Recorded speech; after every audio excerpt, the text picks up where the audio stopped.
Bismillahirrahmanirrahim. Assalamualaikum warahmatullahi wabarakatuh. Nama saya Elvis Sefira dengan stambuk F1C1190131. Baiklah, saya akan mempresentasikan untuk menjawab soal ujian akhir semester mata kuliah Biokimia 1.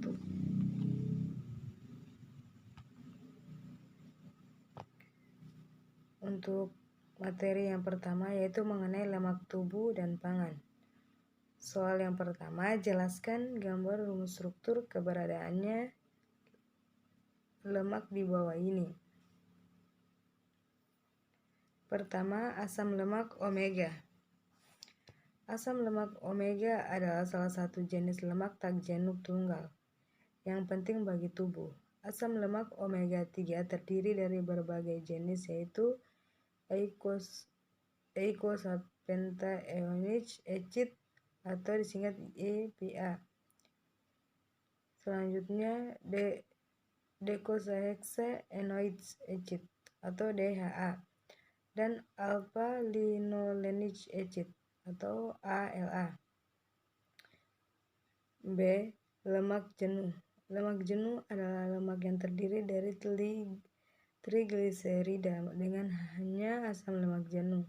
Asam lemak jenuh tidak memiliki ikatan rantai ganda di antara atom-atom karbonnya, sehingga disebut penuh dengan hidrogen.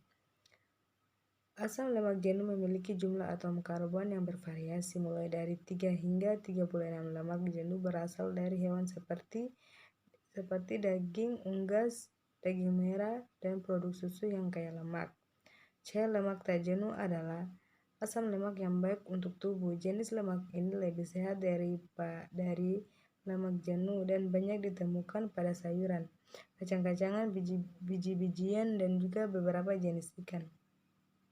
D. Lemak trigliserida adalah salah satu jenis lemak yang banyak ditemukan di dalam darah. Trigliserida dihasilkan oleh organ hati, namun sebagian besar berasal dari makanan seperti daging, keju, susu, nasi, minyak goreng, dan mentega. Lemak dari makanan yang dikonsumsi akan dipecah dan diubah menjadi energi.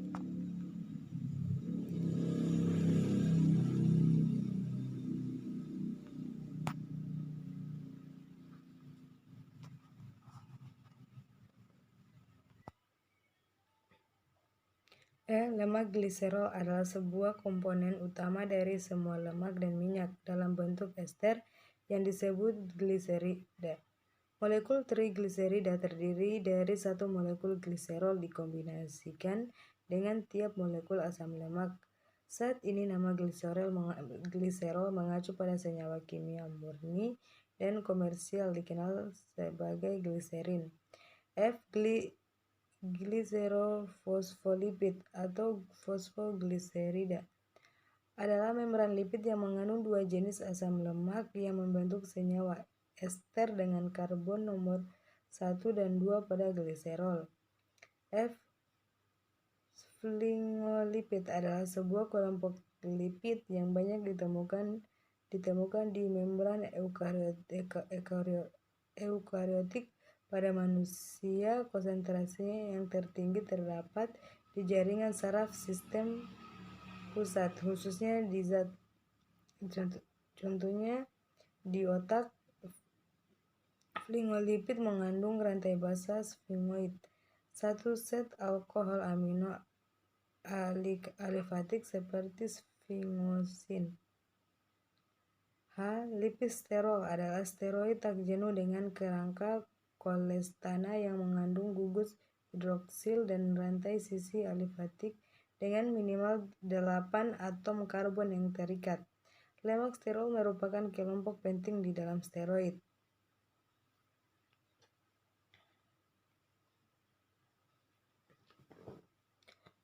Nomor 2. Lemak atau minyak sawit ikan sapi. Yang A. Apakah lemak dan minyak tersebut sama atau berbeda? Jelaskan. B. Dari ketiga jenis lemak tersebut, sebutkan keunggulan maupun kekurangannya. Asam lemak yang terdapat pada ikan termasuk dalam asam lemak esensial yang sifatnya tidak jenuh, yang sangat bermanfaat untuk mempertahankan kesehatan tubuh dan menjaga kestabilan kadar kolesterol. Sedangkan asam lemak yang terdapat pada sapi didominasi asam lemak jenuh palmiat dan asam lemak jenuh tak oleat. Sama halnya juga asam lemak yang terdapat pada sawit yang mengandung sekitar 50% palmiat. Asam lemak palmiat merupakan sumber kalori penting namun memiliki daya antioksidan yang rendah. B. Asam lemak esensial memiliki keunggulan bagi kesehatan di mana dapat mengurangi risiko terjadinya penyakit jantung, menurunkan kolesterol jahat, dan mengurangi risiko terjadinya kanker. Sedangkan asam lemak palmiat dalam industri dimanfaatkan dalam bidang kosmetik dan pewarnaan. Bagi kesehatan merupakan sumber kalori tetapi memiliki daya antioksidan yang rendah.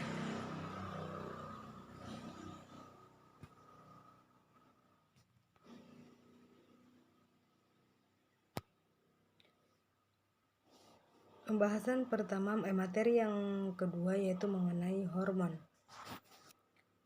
Nomor 1, jelaskan fungsi hormon. Hormon merupakan zat kimia yang diproduksi oleh sistem endokrin dalam tubuh yang berfungsi untuk membantu mengendalikan hampir semua fungsi tubuh, seperti pertumbuhan, metabolisme, hingga kerja berbagai sistem organ termasuk organ reproduksi. Nomor 2, penggolongan hormon manusia dan contoh untuk setiap golongan atau kelompok hormon tersebut, serta sebutkan peranannya. Penggolongan hormon manusia. 1. Melatonin. Hormon ini diproduksi di kelenjar pineal dan berfungsi sebagai antioksidan dan mengontrol tidur. Yang kedua, serotonin.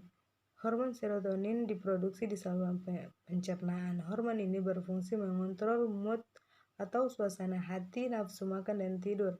Yang ketiga, tiroid. Hormon tiroid diproduksi di kelenjar tiroid. Hormon ini berfungsi untuk peningkatan tingkat metabolisme basal dan mempengaruhi sintesis protein. Yang keempat, adrenalin. Hormon adrenalin diproduksi di medula adrenal. Hormon ini berfungsi untuk meningkatkan pasokan oksigen dan glukosa ke otak dan otot, atau dengan meningkatkan denyut jantung, meningkatkan katalisis dari glikogen dalam hati, kerusakan lipid dalam sel lemak, serta menekan sistem kekebalan. Yang kelima, dopamin. Hormon ini diproduksi di ginjal dan hipotalamus. Hormon ini berfungsi untuk meningkatkan denyut jantung dan tekanan darah, menghambat pelepasan prolaktin dan TRH dari hipofisis anterior.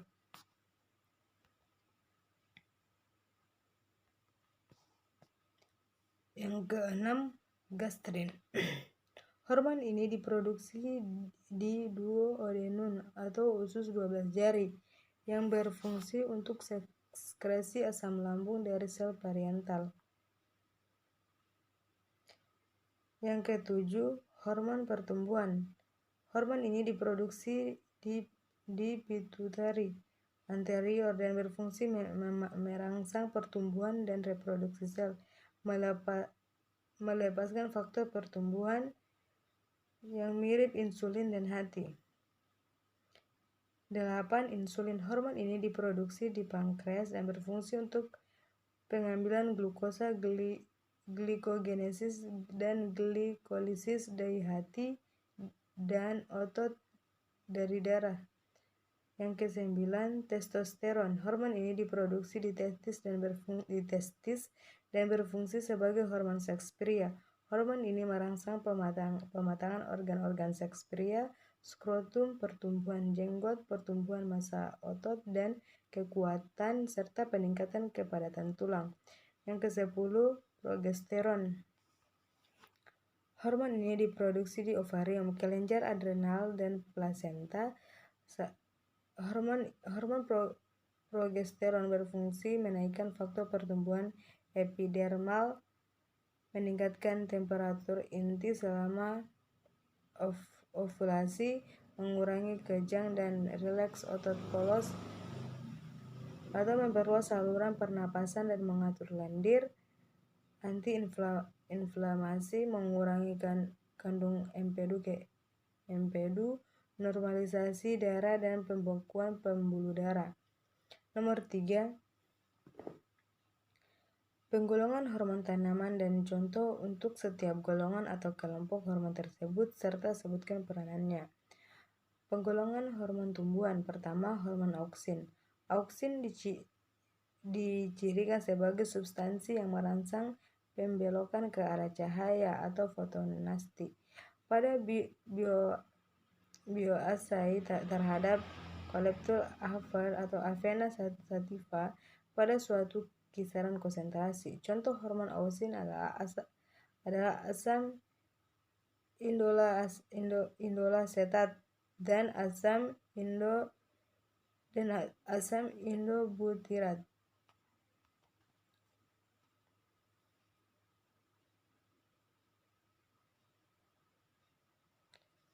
Peranan dari hormon auksin yaitu yang pertama, merangsang perpanjangan pada sel, yang kedua, merangsang suatu pembentukan bunga dan buah, yang ketiga, merangsang pemanjangan titik buah, yang keempat, mempengaruhi pembengkokan pada batang, yang kelima, merangsang pembentukan akar lateral. Yang kedua, hormon sitosin. Golongan sitosin yaitu merangsang atau terlibat dalam pembelokan sel. Senyawa ini digolongkan yang pertama ditemukan oleh kinetin. Kinetin diekstrak pertama kali dari cairan sperma ikan kering, namun kemudian diketahui ditemukan pada tumbuhan dan manusia. Zeotin juga diketahui merupakan komponen aktif utama pada air kelapa yang dikenal memiliki kemampuan mendorong pembelahan sel. Sitosin alami lainnya yaitu 2-IP merupakan turunan dari purin. Peranan hormon sitosin yaitu yang pertama mengatur suatu pembentukan bunga dan juga buah. Yang kedua, membantu suatu proses pertumbuhan akar serta tunas pada pembuatan kultur jaringan. Yang ketiga, memperkecil dominasi apikal serta dapat menyebabkan suatu pembesaran dan daun muda. Yang keempat, merangsang suatu pembelahan sel dengan cepat. Bersama-sama giberelin dan juga auksin dapat membantu untuk mengatur pembelahan sel yang terdapat pada daerah meristem sehingga pertumbuhan titik pada tumbuh normal. Yang kelima, menunda pengguguran pada daun, bunga, serta buah yang dilakukan dengan cara meningkatkan transport zat makanan ke organ tersebut.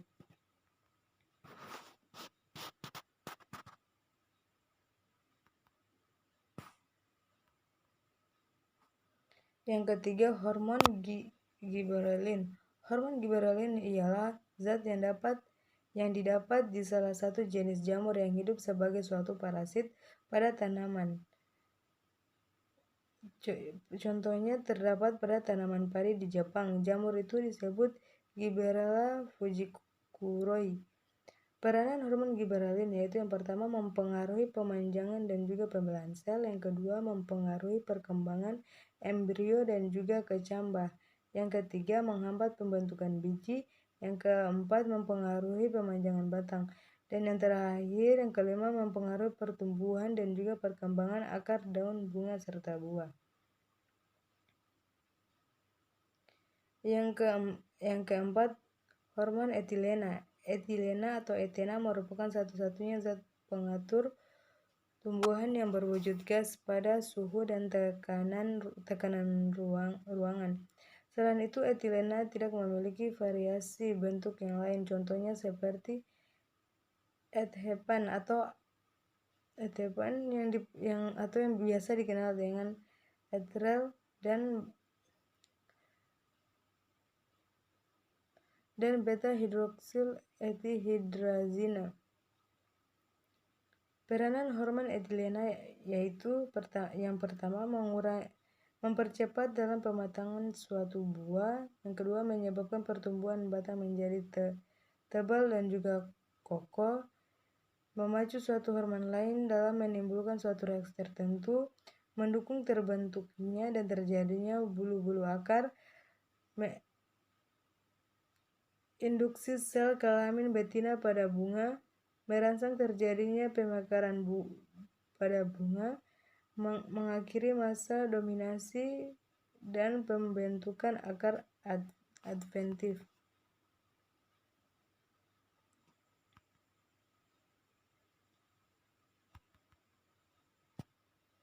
Selanjutnya asam absilat. Asam absilat merupakan kelompok fitohormon yang terkait dalam domansi dan perontokan daun. Asam absilat selanjutnya dapat diproses menjadi bentuk turunan tidak aktif yang disebut sebagai asam absilat metabolit. Asam absilat sering dikelompokkan sebagai hormon inhibitor karena peranannya yang kerap terkait dengan penundaan proses. Peranan hormon asam absilat yaitu 1. Mengurangi kecepatan pembelahan dan pemanjangan di daerah titik tumbuh, memacu pengguguran daun pada saat kemarau untuk mengurangi penguapan air, membantu menutup stomata daun untuk mengurangi penguapan, mengurangi kecepatan pembelahan dan pemanjangan sel bahkan menghentikannya, memicu berbagai jenis sel tumbuhan untuk menghasilkan gas etilen, memacu domansi biji agar tidak berkecambah. Selanjutnya hormon kalin. Hormon kalin ialah hormon yang dapat merangsang suatu pembentukan organ tubuh. Kalin tersebut dibedakan menjadi 4 macam organ tubuh dan dengan fungsinya yang berbeda-beda. Peranan hormon kalin yaitu 1. Kautokalin ialah hormon yang mempunyai fungsi dalam merangsang suatu proses pembentukan batang. Rizokalin ialah hormon yang berfungsi dalam merangsang suatu pembentukan akar. Fitokalin ialah hormon yang berfungsi untuk merangsang dalam suatu pembentukan daun. Antokalin ialah hormon yang merangsang suatu pembentukan bunga.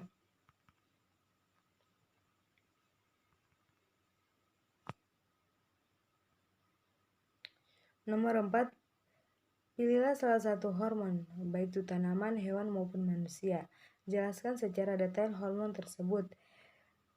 Antara lain fungsi, strukturnya, cara sintesisnya, dan dihasilkan oleh organ apa serta cara kerjanya. Yaitu hormon insulin adalah sebuah hormon polipeptida yang mengatur metabolisme karbohidrat. Selain merupakan efektor utama dalam homeostasis karbohidrat, hormon ini juga ambil bagian dalam metabolisme lemak dan protein. Hormon ini bersifat anabolik yang artinya meningkatkan penggunaan protein. Hormon ini diproduksi di pankreas.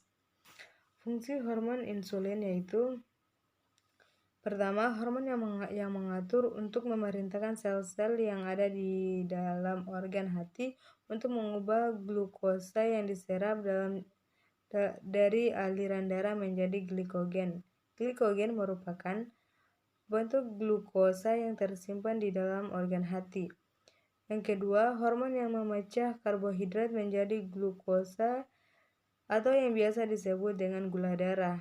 Hal tersebut akan terjadi setelah kita selesai mengonsumsi makanan yang mengandung karbohidrat. Yang ketiga, untuk memerintahkan hati agar mengubah glikogen menjadi glukosa yang sedang dibutuhkan oleh tubuh untuk menunjang aktivitas. Dan yang keempat, memerintahkan sel-sel otot untuk mengubah glukosa dalam bentuk lemak yang biasanya disimpan di bawah lapisan kulit. Cara sintesis hormon insulin yaitu pertama, sintesis insulin dimulai dalam bentuk proinsulin pada retikulum endoplasma sel beta. Yang kedua, dengan bantuan enzim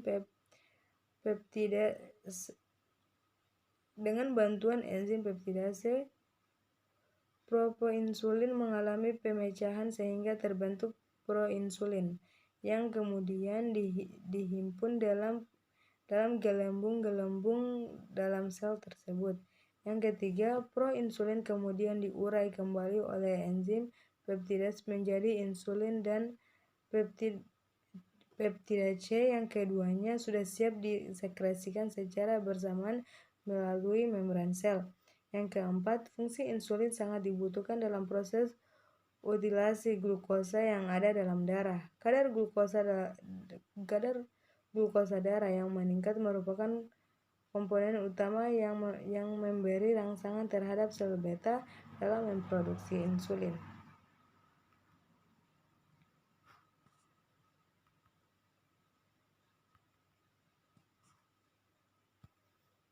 Cara kerja hormon insulin yaitu akan terjadi saat adanya peningkatan glukosa darah dengan memberi sinyal kepada organ pankreas untuk memproduksi hormon insulin. Setelah hormon insulin dihasilkan, maka selanjutnya hormon insulin akan memberi sinyal kepada sel-sel di seluruh tubuh untuk mengambil glukosa di dalam aliran darah. Setelah adanya proses tersebut, ketika glukosa sudah mulai diserap masuk ke dalam sel-sel darah, maka kadar glukosa tubuh menjadi menurun dan normal kembali. Glukosa yang diserap oleh sel-sel tubuh digunakan sebagai energi, sedangkan sel-sel yang ada di dalam glukosa yang diserap oleh sel-sel tubuh digunakan sebagai energi, sedangkan sel-sel yang ada di organ hati hanya untuk menyimpannya dalam bentuk glikogen yang bisa diubah kembali saat tubuh memerlukan glukosa. Materi yang ketiga mengenai asam nukleot. Soal yang pertama, jelaskan atau tunjukkan gambar serta rumus struktur dari istilah di bawah ini. Nukleotida. Nukleotida adalah senyawa organik yang terdiri dari sebuah nukleosida dan sebuah gugus fosfat. Ia berperan sebagai monomer yang menyusun polimer berupa asam nukleat, yaitu asam deoksiribonukleat atau DNA dan asam ribonukleat RNA. Keduanya adalah biomolekul penting yang menyusun makhluk hidup di bumi. Nukleotida adalah satuan DNA yang terdiri dari satu molekul gula, satu molekul fosfat, dan satu basa. Nukleotida terdiri dari 3 bagian gugus fosfat,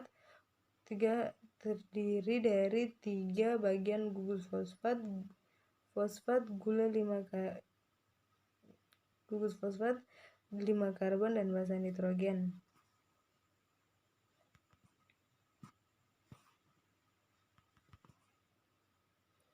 Nukleosida merupakan sebutan untuk bagian dari nukleotida tanpa gugus fosfat. Dengan demikian, nukleotida tersusun dari gula ribosa atau deoksiribosa dan basa nitrogen. Nukleosida merupakan kerangka dasar bagi terbentuknya AMP, ADP, dan ATP atau energi. Proses pembentukan ketiga senyawa pembawa energi kimia ini biasanya terjadi di mitokondria sebagai bagian dari reaksi metabolisme atau respirasi. C. Ribosa atau deribosa adalah sebuah aldopentosa, sebuah monosakarida yang terdiri dari 5 atom karbon dan termasuk sebuah gugus fungsional aldehida dalam bentuk linearnya. Ribosa memiliki formula kimia C5H10O3.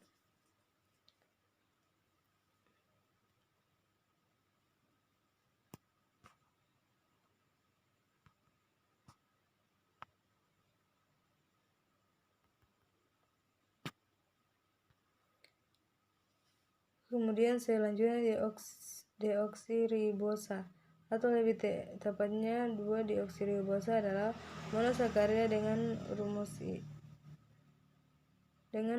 ideal. Namanya menunjukkan bahwa gula itu adalah gula deoksi, yang berarti bahwa deoksiribosa berasal dari gula ribosa dengan hilangnya atom oksigen. Karena gula pentosa, arabinosa, dan ribosa hanya berbeda dengan stereokimia pada C2, 2-deoksiribosa dan 2-deoksiarabinosa ekuivalen. Meskipun istilah yang terakhir ini jarang digunakan karena ribosa bukan arabinosa adalah prekursor deoksiribosa.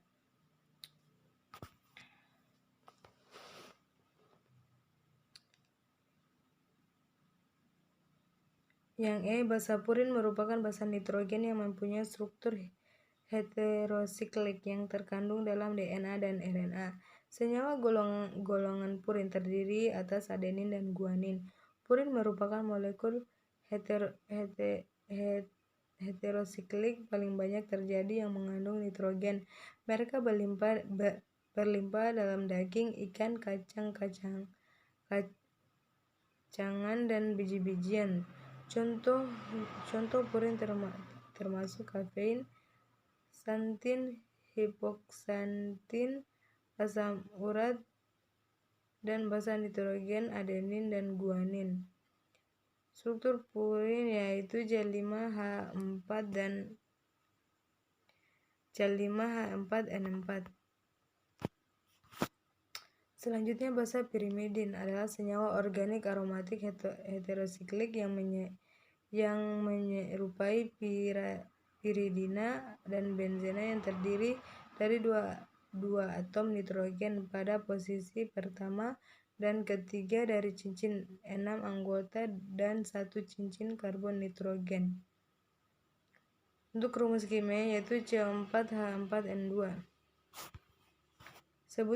Soal yang kedua, sebutkan dan jelaskan perbedaan dan persamaan dari DNA dan RNA yang ditinjau dari segi strukturnya, fungsinya, sifat, dan lain-lain.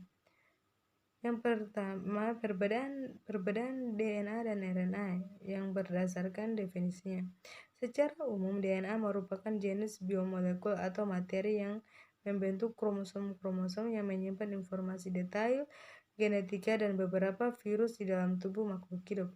Sedangkan RNA atau asam ribonukleat merupakan sebuah polinukleotida rantai tunggal ataupun ganda yang tidak berpilin.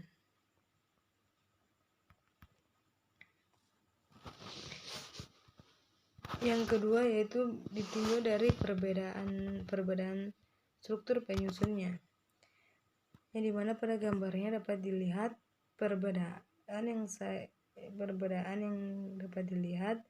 DNA tersusun dari asam nukleot yang terdiri dari polinukleotida yang berasal dari deoknukleotida, di mana unit pembangunnya disebut deoksinukleot. Sedangkan polimer dalam pembentuk RNA ada satu nukleotida yang tersusun atas satu gugus fosfat gula pentosa ribosa basa nitrogen yang terdiri atas basa purin dan pirimidin yang mengikat berselang-seling antara satu dengan yang lain. Yang ketiga, perbedaan berdasarkan fungsinya. Fungsi DNA adalah sebagai pembawa materi genetika dari gen indukan ke gen anakan atau keturunan. Selain itu, DNA juga berfungsi sebagai pengendali aktivitas sel yang mempunyai tugas sebagai katalisator dan mengatur reaksi metabolik. Sedangkan fungsi RNA adalah sebagai penyimpan dan penyalur informasi genetik. Selain itu, fungsi lain dari RNA yaitu sebagai perantara DNA dan protein pada sebuah proses ekskresi genetika. Yang D. Perbedaan berdasarkan proses pembentuknya. Proses pembentukan DNA disebut juga dengan replikasi DNA. Proses replikasi DNA ini terjadi pada saat rangkaian protein dan enzim merangkai nukleotida dalam urutan yang tidak ditentukan. Sedangkan proses pembentukan RNA dilakukan oleh enzim RNA polimerase yang menyalin gen, kemudian enzim tersebut akan mengikat gen yang akan ditranskripsi. Yang kelima, perbedaan berdasarkan bentuknya. DNA ini mempunyai bentuk menyerupai pita spiral ganda, mempunyai ukuran lebih panjang dan juga membulat. Sedangkan RNA ini membentuk pita tunggal dengan ukuran lebih pendek dan berbentuk lebih tipis. Materi selanjutnya mengenai enzim. Soal yang pertama, hipotesis enzim dengan substrat. Hipotesis enzim dengan substrat terdiri dari dua hipotesis, yaitu yang pertama, hipotesis induced effects dikemukakan oleh Koshland. Enzim dan sisi aktifnya merupakan struktur yang secara fisik lebih fleksibel daripada hipotesis Fischer.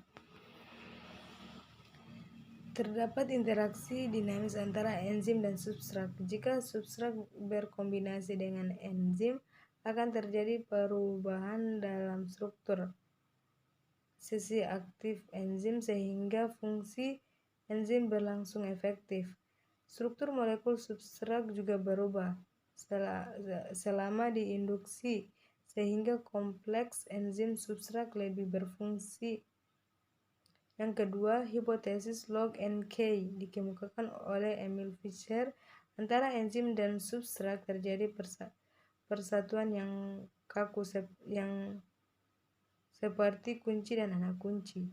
Substrat adalah kunci yang bentuknya komplemen dengan kunci yang berfungsi sebagai enzim. Selama reaksi berjalan, enzim dan substrat berkombinasi sementara membentuk kompleks enzim substrat. Setelah reaksi, hasil reaksi tidak lagi sesuai dengan sisi aktif atau sisi katalitik. Yang nomor 2, jelaskan mengapa enzim dapat mempercepat reaksi. Enzim dapat mempercepat reaksi karena energi yang diperlukan oleh enzim di dalam reaksi kimia sangat kecil sehingga berfungsi menurunkan energi aktivasi. Molekul awal yang disebut substrat akan mempercepat perubahannya menjadi molekul lain yang disebut produk. Nomor 3, faktor yang mempengaruhi aktivitas enzim, sebutkan dan jelaskan. Yang pertama, suhu. Sebagian besar enzim bekerja optimal di suhu tubuh normal. Masing-masing enzim mempunyai suhu optimum yang berbeda-beda. Pada umumnya, enzim bekerja optimum pada suhu 40 derajat Celcius. Apabila suhu di lingkungan enzim sedikit menurun, maka efektivitas enzim cenderung akan melambat. Sedangkan jika suhu di lingkungan enzim terlalu tinggi, maka enzim berisiko mengalami denaturasi, yaitu perubahan struktur kimia enzim yang mengakibatkan enzim rusak dan tidak dapat menjalankan fungsinya. Yang kedua, derajat keasaman atau pH. Enzim akan bekerja optimum pada kondisi pH tertentu. Pada umumnya pH optimum enzim berkisar antara 6-8. Namun terdapat beberapa pengecualian. Sebagai contoh, enzim pepsin bekerja optimum pada pH 2 di lambung untuk memecah protein menjadi pepton. Yang ketiga, substrat. Laju suatu reaksi enzim akan meningkat seiring dengan penurunan konsentrasi substrat. Ketika konsentrasi substrat semakin banyak, kerja enzim akan menurun sehingga dibutuhkan penambahan enzim untuk mengatasinya.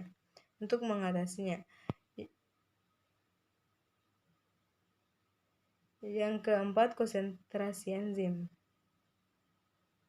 Konsentrasi enzim dengan laju reaksi enzim berbanding lurus, artinya laju reaksi enzim akan bertambah secara konstan seiring dengan adanya penambahan konsentrasi enzim. Yang kelima, aktivator. Zat pengaktif seperti bahan kimia tertentu mampu meningkatkan kerja enzim. Contohnya logam alkali tanah, CO, magnesium, Mg, Mn, dan klor. Yang keenam, inhibitor. Inhibitor adalah senyawa yang mampu menghambat kerja enzim. Inhibitor menyebabkan aktivitas enzim terganggu sehingga enzim tidak bekerja secara optimal. Nomor 4, tata nama enzim. Jelaskan. Pemberian nama enzim dilakukan dengan 2 cara. Yang pertama, berdasarkan substratnya ditambah dengan akhiran ase. Contohnya protein, nama enzimnya proteinase. Lipid, lipase, maltosa, maltase. Yang kedua, berdasarkan tipe reaksinya ditambah dengan akhiran ase. Nama reaksi reduksi, reduktase, oksidasi, pelepasan CO2, dekarboksilase, pelepasan hidrogen, dehidrogenase.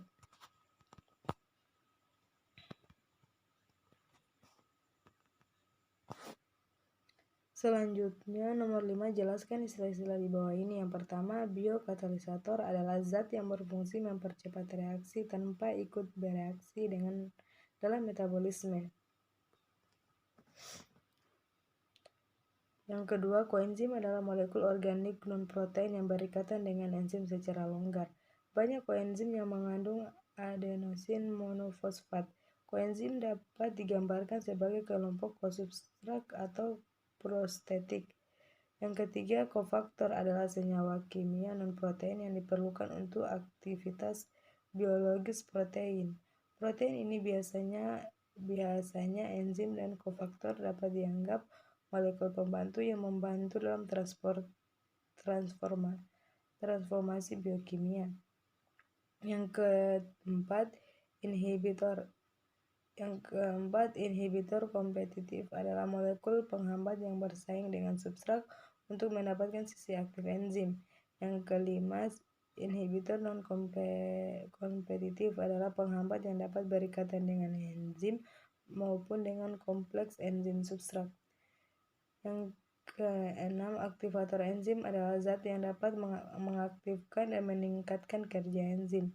Yang ketujuh, gugus prostetik adalah komponen penyusun enzim yang berupa non-protein. Gugus prostetik ini terdiri dari ion anorganik dan ion organik kompleks. Yang kedelapan, apoenzim adalah nama yang diberikan pada enzim yang tidak aktif, yang tidak memiliki koenzim dan kofaktor. Yang kesembilan, sisi aktif katalitik enzim adalah daerah spesial pada mikromolekul itu di mana substrat akan terikat dan mengalami reaksi kimia.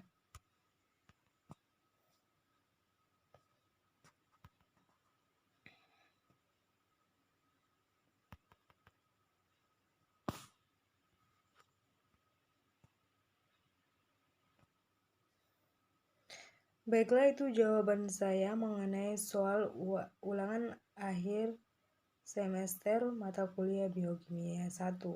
Akhir kata saya ucapkan terima kasih dan saya tutup dengan ucapan wabillahi taufiq wal hidayah. Wassalamualaikum warahmatullahi wabarakatuh.